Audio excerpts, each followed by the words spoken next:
Humongous what? Humongous what? Is that sexual harassment? Is that what you... That's not how you open a can of pickles. You have to pop it, ladies and gentlemen. You have to pop it. Hillary Clinton. I will be voting for Hillary Clinton. We need to build a wall. No, God! No, God, please, no! No! No! No! Hello, everyone, and welcome back to Middle Minded. I'm Christian. I'm Alex. And we'd like to thank you so much for joining us. Today, we are going to be talking about something that might be a little sensitive to a lot of you. But first, I'd like to sort of remind you that we are also on YouTube. If you're listening to us on YouTube, we're also on SoundCloud, Google Play, and iTunes podcast. On all of those, if you could hit the subscribe button or, the rating button, I think it is for some of them. All of those help us out. Basically, what I'm trying to say is just leave some love. Let us know how we're doing because again, we're sort of new to this. Yeah, we're new. We're finding our way, trying to just make some useful and enjoyable content for you guys. Today, like I said, a little bit of a trigger warning. Dare I say? Yeah, for some people, I'd say this could require a trigger warning, but then again, we're about trying to find the solution, trying to find the middle-minded point of view. So, bear with us. Bear with us. If you disagree, that is completely okay. Let us know, and we'll talk about it. We're going to talk about bathrooms, where everyone has a common ground or a common toilet, but not according to this particular article. The article in question is North Carolina recently repealed bathroom bill. This came out March 30th, 2017. I don't know when this actually is going out, but that's when this particular thing happened. We're not really going to talk about the exact article. We're still going to link it to you. It's written by Jason Hanna on CNN Politics, so we've been grabbing from different news sources, which is... Yeah, we've been trying to diversify it to not be so biased. Yeah. We want to make sure that the news isn't biased from one area. We want to try and get articles from anywhere and everywhere. Exactly. So we're not going to really talk a whole lot about what the article is about because the article really goes into North Carolina's issue, and we're not from North Carolina, so we can't really speak to what's going on there. We're sort of going to talk to the overall broad statement of bathroom bills, transgender bathrooms, and sort of, I guess, our opinions and what we sort of think about each one of them. You have sort of you typed up a little summary. Did you sort of want to talk about the article if you want?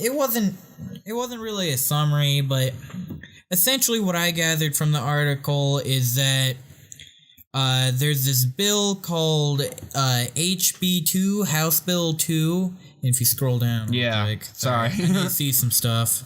Go back up. Where is it? Oh shit! It said House Bill 2 right here. No, it's higher up. That's the whole thing. Go to the notes. Okay, so basically House Bill 2. Yeah, sorry, we were a mess right now. It's okay. Well, basically, it just said that people at a government-run facility must use bathrooms and locker rooms that correspond to the gender of their birth certificate if the rooms in question are multiple occupancy. So basically, they mentioned biological sex as well in the video that's on the article. Mm-hmm. And essentially, they're saying that you have to have... The bathroom you use has to be the one that corresponds with the sex that is stated on your birth certificate. And by that, they just mean your sex. Yeah, basically just your sex. So that would mean if you are physically a male, but you identify as a female, you would still be forced to go into the male bathroom. I'd like to know what they mean by force too, right? Because I don't really think that they're gonna have security guards outside every bathroom and be like, let me see that birth certificate, please. Here's my ID. Flashes them. I don't really think that's the issue. And so part of the reason why I am sort of frustrated every single time I hear stuff about the bathroom stuff is that who is enforcing this? Yeah. Who is arising at issues? Who is encountering any issues in the bathroom to where, like, I could see one case one time, if you're a transgender, let's say you're a male acting as a female, you walk into a female restroom that you identify as a female, and one time a female yells at you, to get out because she doesn't understand. And I think that sort of corresponds with over exaggerating, but I don't know. I mean, okay, let me ask you a question. If you were in the restroom at a urinal and a woman walks in and they sort of look like a man, but it's not a good, decent job like you normally see, what's your reaction? I mean, if they sort of look like a man, I guess I could see, that they're trying to be, which would show intent that they identify as a male, in which case... But would you say something to someone? No, I wouldn't say anything. It might make me feel a little weird, but I'm sure I'd get used to it, and I wouldn't really mind that much. But I have to be honest, I would understand if someone were uncomfortable, if a male were uncomfortable that a physically female person were coming into the restroom and vice versa. I could understand the discomfort. I'll say it. I would be uncomfortable, but would I do something about it? I don't think so. Yeah, I don't think I would It's either. the bathroom. I'm just trying to do my business and leave. It's not a big deal. The stalls are not as much in America as other countries, but generally the stalls are private. Wait, for real? Yeah, I was in Denmark over the summer in the airport, and the stalls there are tight. Really? You cannot see anything down to the floor, the top, and everything. Wow. It's private. You could have a little party in there. I don't know. But that's incredible. So we have different bathrooms. I didn't know that. Yeah, I mean, Europeans, I think, generally will have much tighter bathrooms. I forgot what it was like in Asia and stuff. But what was I saying? I have another point. If you want. Yeah, we can move on to your point. What I was going to ask you, we both have sisters, and so in the video, it sort of talked about how people use the threat of harassment and violence as a cover for discrimination. I don't necessarily think that's true. Now, we both have sisters, and so what I want to ask you is that, would you feel comfortable with a man going into a woman's bathroom when your sister's in there? And like an older man. For me, it's... Okay, I would feel uncomfortable. That is true. I would feel kind of Would you be uncomfortable. suspicious? I may... The suspicion comes down to a more of a case-by-case basis. I mean, if I see the guy isn't trying to dress up at all... What if they just have the makeup? Just have the makeup, maybe. If I had seen them before, like if I heard them with some friends saying like, hey, I'm gonna follow that little chick in the bathroom. Of course. Yeah, then of course that's different. But I'm saying you purely just see that they have makeup on. They're sort of an elderly man. I would say like late 60s. They're starting to get wrinkles. I'm trying to describe an actual person I know or in my town. He wears makeup, but he doesn't really dress like a woman. Sometimes he'll wear a wig. And if I saw him follow my sister into the bathroom, I might get a little, whoa. I would take what I call fair precautions, I guess, in the sense that it's innocent until proven guilty, right? Of course. I don't know if he...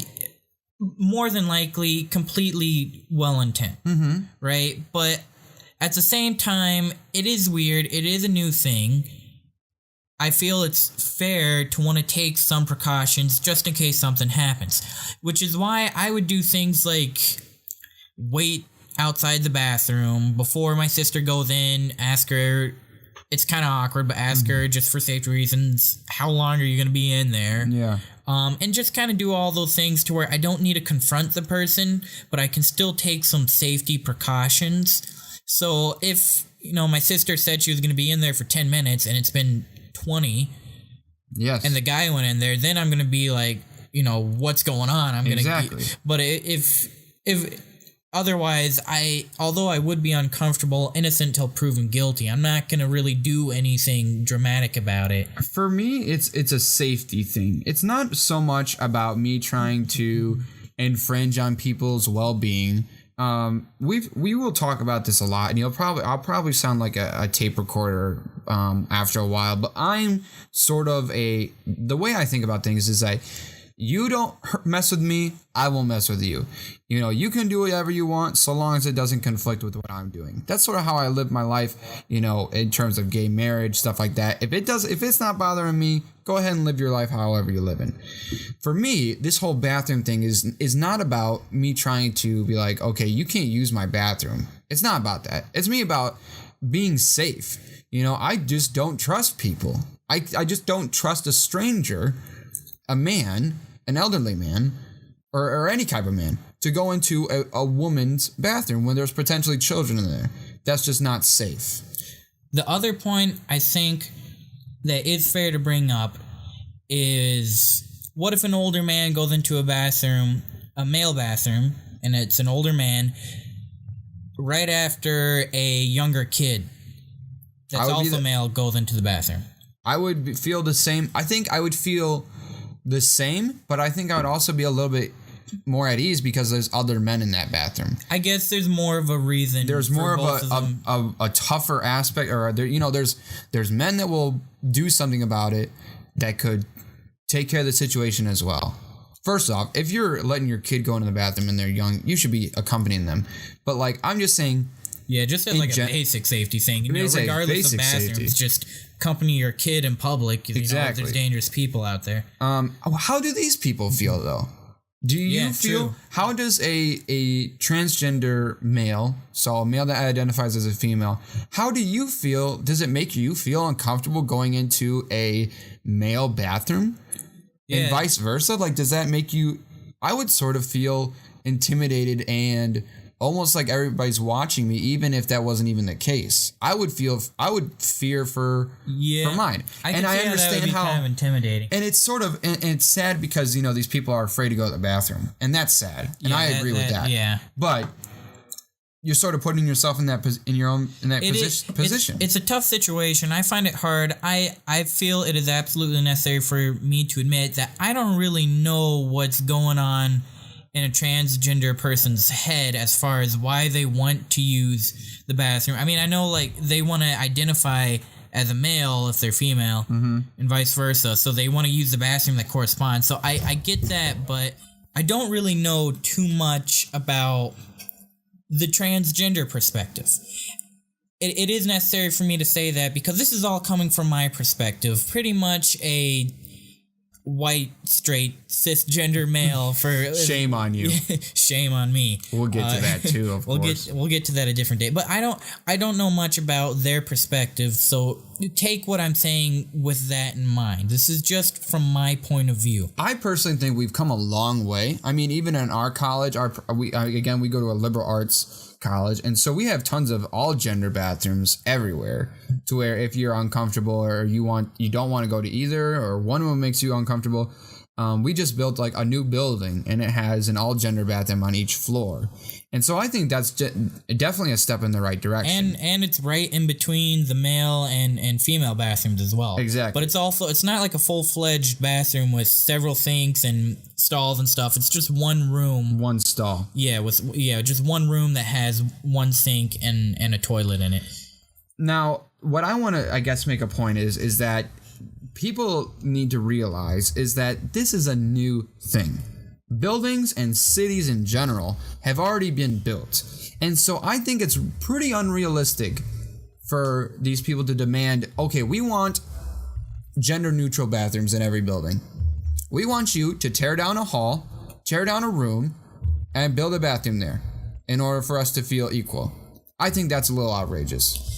Yeah, everything. Like, I don't think it should be required that an establishment have an all gender or gender neutral bathroom.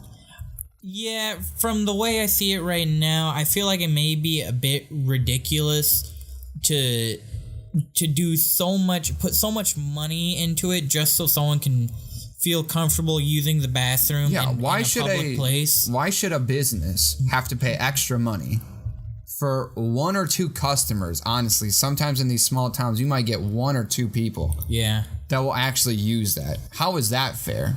You know? Yeah, it's a tough subject. At the same time, I can see if as a male, if there were no male bathrooms and I had to use a female bathroom wherever I went, that would be kind of unnerving. But at the same time, I do have to say that if I were to be unnerved or nervous to go into a female's bathroom, it is largely because I know that I'm not supposed to be there. Yeah. If I knew it was okay for me to be there to use the bathroom, it would still be a little weird, but I knew it was okay, so I'd be fine going in. So I feel like...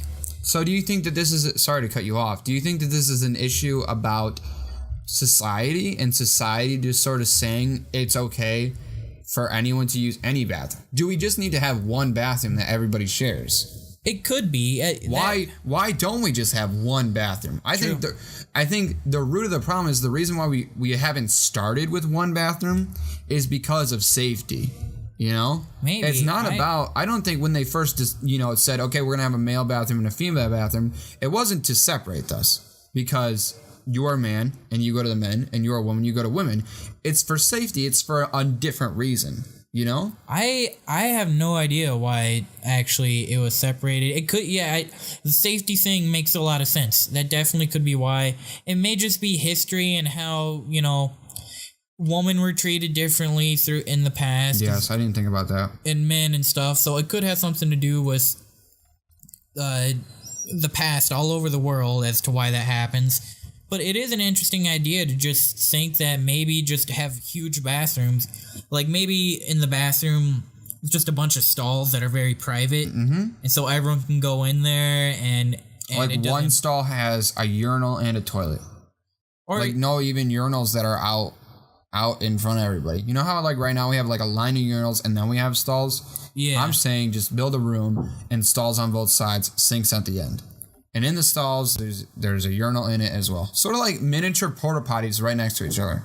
Yeah, that could work. Or even just have like a urinal room and a stall room. So don't assign genders to it. Anyone can go in either one. But I mean, like, if you have a vagina, it's the urinal room isn't going to be too much use for you. I mean, my biggest thing is in my personal, and this is just me being, I guess, shy. I guess I get sort of shy or uncomfortable when I have to use the restroom, use the toilet, and there's other people in the stalls next to me. That just makes me uncomfortable. Yeah. So now amplify that with a woman, possibly walking at the same time or something like that. That just makes me uncomfortable as a person, not just as a man or a woman. I would be very uncomfortable, especially like high school me. If I go into a stall, it's like American stall, so it's pretty open, and I'm getting ready to like take a dump or something. And my crush sits next to me, getting ready, I guess, to take a dump. That would be such a weird situation, It would. There's just some things I just don't want to share, and bathroom time is my own. The last thing I guess I want to sort of touch on is in this article they talk a lot about basically Charlotte had their own city law about and how they wanted to deal with discrimination in bathrooms and stuff like that. And here's my take on that. In my opinion, this bathroom thing shouldn't be decided at the city level, shouldn't be decided at the state level or the federal level. In my opinion, it should be up to the business itself. If I own a small business and I want to have one bathroom, I'll build one bathroom. If I want two bathrooms, I'll build two bathrooms. I don't think that the federal government should enforce this because remember they enforced you had to have I think you have to have wheelchair accessibility now. Oh yeah. That I think is necessary. Yeah, because then some people will just have absolutely no way to do anything in that thing. But the bathroom, I'd be okay if there was more money, let's say, into public restrooms that were close by. So if you're... Yeah, where are public restrooms in general? Yeah. My town has one public restroom, and it's by... there's public restrooms on parks, and then there's one that is sort of by the pool. That's it. Like, you don't just see a random restroom on the street. Yeah, I'd say public restrooms should probably become more of a thing. Here in the States, specifically the Midwest where we are, at least from our experience, we haven't seen a lot of public restrooms. So I feel like that would be a good solution to maybe this whole problem, just having more public restrooms available. Yeah, I don't know. That's basically my thought, is that, I guess in summary, is that I don't really think that this needs to be a federal, state, or I don't think that this needs to be a law issue. Why are we even having laws on bathrooms? Yeah. That just seems like a stupid thing in and of itself. Literally, it is an important issue, but also, at the end of the day, you're just trying to do your business. It's a natural thing. I don't think it's as big of a deal as a lot of people are making it out to be, but at the same time, it is something important that needs attention. And we hope that you think about it and give it more attention as well in the comments and in the discussion below. We'd like to thank you so much for listening. Again, we don't know everything. We're just sort of trying to make sense of everything. If you have any opinion or any ideas you want to share with us, you can either email us privately on our website. That's middleminded.site at wordpress.com. It's linked somewhere. Or you could just leave a comment wherever you're listening to this on YouTube, Google Play, SoundCloud, and iTunes. So thank you so much. We'll see you next week. Have a good one.